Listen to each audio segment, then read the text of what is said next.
I'm Josh. Thanks. Odd places. Going viral. All right. Yeah, I like your hair today, Bang, by the way. You like what? I like your hair today, by the way. It's very full. Full. um, I think the last time you saw me, I was just getting out of a shower, so it was patted down. Um, all right. So here's the situation. Zest. How Ooh. come lemons get the zest, limes do not? I wasn't aware that limes did not get zest. I don't think there's lime zest. I think there's only lemon zest. Or I even think, for that. I think somewhere there's lime zest, too. Because there's also orange zest. Orange, you can zest an orange. You can zest a lemon. Really? How could you not zest a lime? Wait a minute.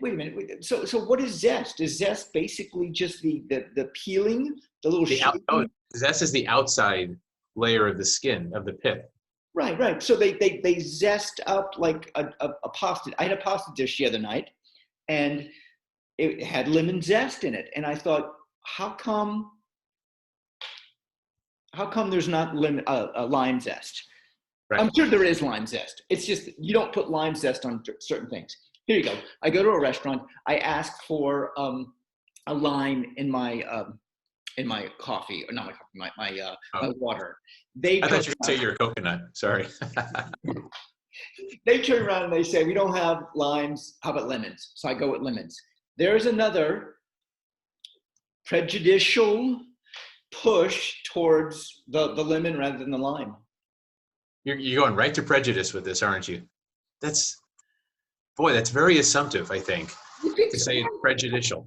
How is that? Okay, all right. So there's no lime zest. There's when you ask for limes, you get lemons because lemons are more available than limes. Is there maybe there are less limes in the world than there are lemons, and therefore lemons are plentiful and they have lots of them. And the law of economics, the more that something is, the less it costs, and the less of something is, the more it costs. That could be. I really don't. I don't know statistics on limes versus lemons. That's Here we go. So maybe I am. Why do you think I'm being prejudicial towards limes and lemons? I just think you're being assumptive about the preference of people for lemons versus limes, or restaurants, I suppose. That's all. I don't know. I'm from personal experience, and granted, I might have a bias here. I do. You know why I like lime? Go ahead. Oh. Go ahead. In fact, you might have been just about to say this. So when we go to a restaurant, my wife and I, she always asks for limes because limes don't have pits. And usually the restaurants, so lemons have pits, by the way, limes typically don't. Hey. Isn't that interesting? That is very interesting.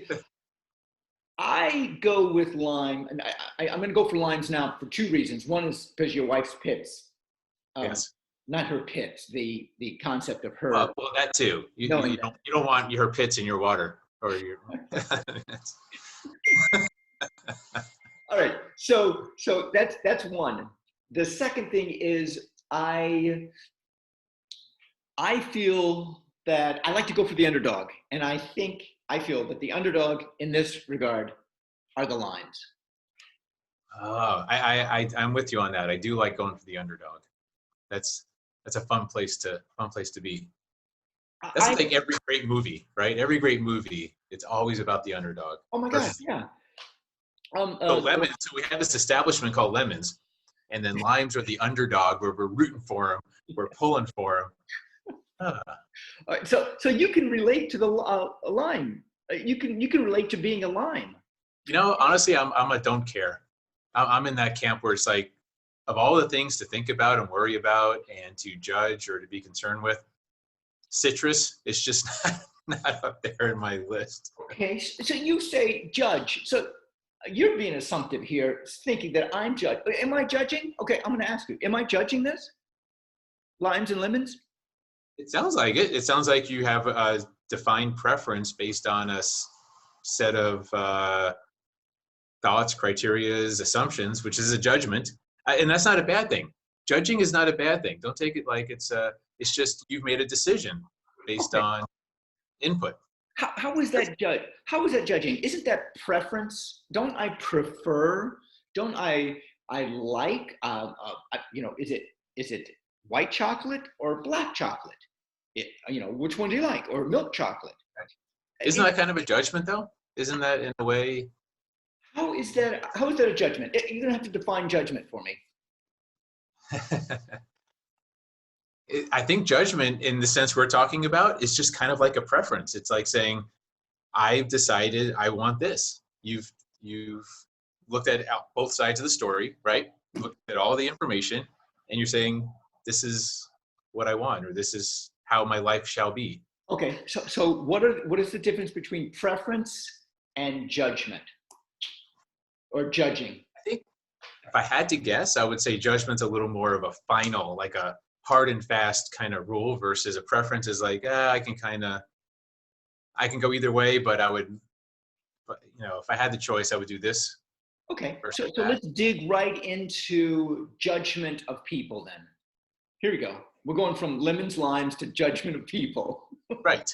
Yeah. Okay. So I mean, I personally try to refrain from judging people. When tonight I have this cool thing online where people tell jokes, and I was thinking, compete them against each other and have them be a competition, and then I thought, you know what, I don't want a loser, and I think we're all winners. I don't want any losers. So no one loses. Everybody wins. Yeah. So let me ask you a question.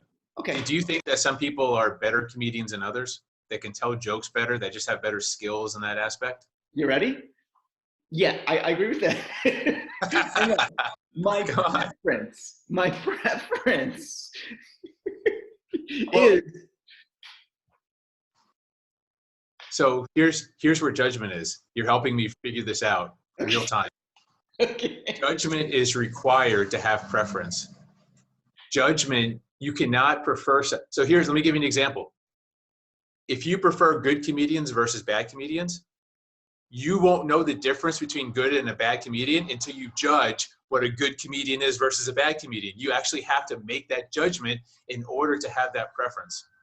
I'm going to go with that. Okay, so how about if internally, intrinsically, inside me, I decide what I think is funny, okay? Which is a judgment, yes. Okay, yeah. I mean, I decide what kind of chocolate I like. Right. Is it a judgment? You have to make a judgment before I think you can choose. You're saying I have to compare the two. I have to say, I'm going to go with this dark chocolate or white chocolate or milk chocolate or hazelnut. And I'm also saying you're going to actually probably taste all the different chocolates.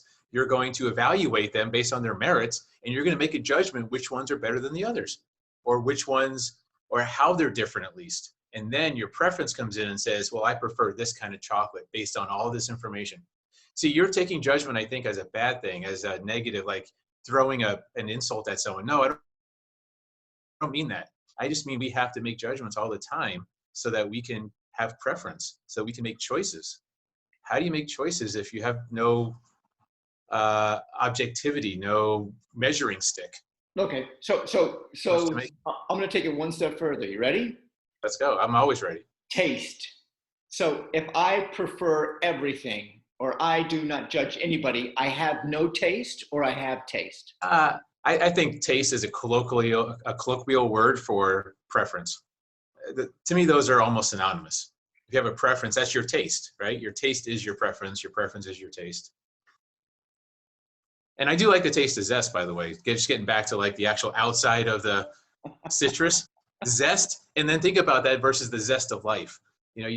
That's just kind of like the I don't know how to describe it. It's almost like the sloughing. It's like the concentrated version of the fruit. Like if you really want to get the zest of life, it's like the concentrated version of like the citrus fruit.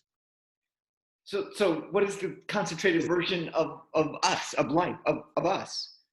I mean, it would be like the sloughing off of skin cells, basically. However, that's the physical. You're thinking of physical. I'm thinking like just of life itself. where's the zest? I think it's outside our comfort zone. I think it's where we start compressing time and we compress energies into very focused things. And we just get that extra flavor out of life like we do out of citrus fruit. But who the heck knows? I'm Banks. I'm Josh. Odd Places Going Viral. Yes, sir.